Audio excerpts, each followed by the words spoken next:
By this time of year, the rice growing on Bao Wentao's family farm should have been ready to harvest. Instead, heavy flooding has engulfed huge swathes of southern China, including more than 36 acres of rice fields that 19-year-old Bao and his father tend to in their village near Poyang Lake. The crops have completely failed, Bao told CNN Business in an interview over the social media app WeChat, adding that his family has already lost roughly 200,000 yuan, $28,000, worth of produce. The rice was nearly ripened and ready to harvest before the flooding.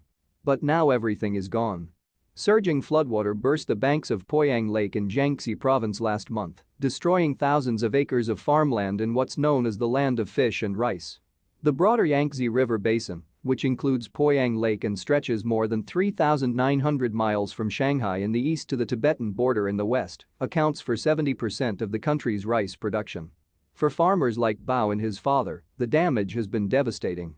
Not only did the rainfall ruin crops they were about to collect, but the scale of the flooding has made it impossible to salvage anything from this year. The land is still underwater, Bao said. That means we are not going to have any harvest for the entire year. The flooding that walloped Bao's farm and 13 million more acres of cropland, about the size of West Virginia, is the worst that China has experienced in years. China's Ministry of Emergency Management pegs the direct economic cost of the disaster at $21 billion in destroyed farmland, roads and other property. Some 55 million people, including farmers like Bao, have been affected. The disaster is bad news for the world's second-largest economy, which is already in a fragile state because of the coronavirus pandemic.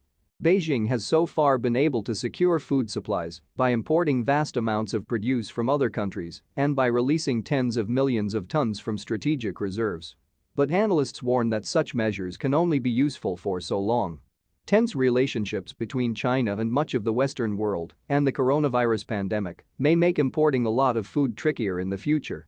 The flooding in China, meanwhile, could soon get worse. Heavy rainfall is expected through much of this month, and Chinese officials have warned that the flooding could creep further north, threatening the country's wheat and corn harvests.